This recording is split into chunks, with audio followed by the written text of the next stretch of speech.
வெளியானது Parasakthi sensor result. தடையை உடைத்து நாளை ரிலீஸ். சிவகார்த்திகேயன் ரசிகர்கள் கொண்டாட்டம். வணக்கம். கடந்த சில நாட்களாக நீடித்து வந்த ரிலீஸ் சிக்கல்களுக்கு பிறகு சிவகார்த்திகேயன் நடித்துள்ள பராசக்தி திரைப்படத்திற்கு தணிக்கை சான்றிதழ் வழங்கப்பட்டுள்ளது.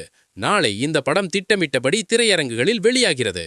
இது குறித்த விரிவான தகவல்கள் இதோ. ஆம், இயக்குனர் சுதா கொங்கரா இயக்கத்தில் உருவாகியுள்ள பராசக்தி திரைப்படத்திற்கு மத்திய திரைப்பட சான்றிதழ் வாரியம் தற்போது UA சான்றிதழ் வழங்கியுள்ளது. 1960ஆம் ஆண்டுகளில் தமிழகத்தில் நடந்த புகழ்பெற்ற இந்தி எதிர்ப்பு போராட்டங்களை மையமாக கொண்டு இந்த படம் உருவாக்கப்பட்டுள்ளது.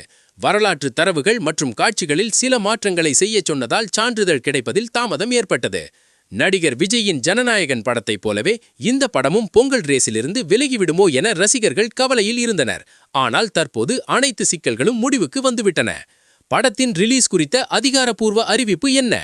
நாளை ஜனவரி 10 பராசக்தி பிரம்மாண்டமாக திரையரங்குகளில் வெளியாகும் என தயாரிப்பு நிறுவனம் அதிகாரப்பூர்வமாக தெரிவித்துள்ளது. சிவகார்த்திகேயனுடன் ரவிமோகன், அதர்வா, ஸ்ரீலீலா என பெரிய நட்சத்திர பட்டாளமே இதில் நடித்துள்ளனர். சென்சார் சான்றிதழ் கிடைத்ததை தொடர்ந்து தமிழகம் முழுவதும் இன்று மாலை முதல் ஆன்லைன் டிக்கெட் முன்பதிவு விறுவிறுப்பாக தொடங்கும் என எதிர்பார்க்கப்படுகிறது. நீண்ட போராட்டத்திற்கு பிறகு படம் வெளியாவதால் சிவகார்த்திகேயன் ரசிகர்கள் திருவிழா கோலத்தில் உள்ளனர். தடையை தகர்த்து நாளை திரைக்கு வரும் பராசக்தி பொங்கல் ரேஸில் மிகப்பெரிய தாக்கத்தை ஏற்படுத்தும் என எதிர்பார்க்கப்படுகிறது.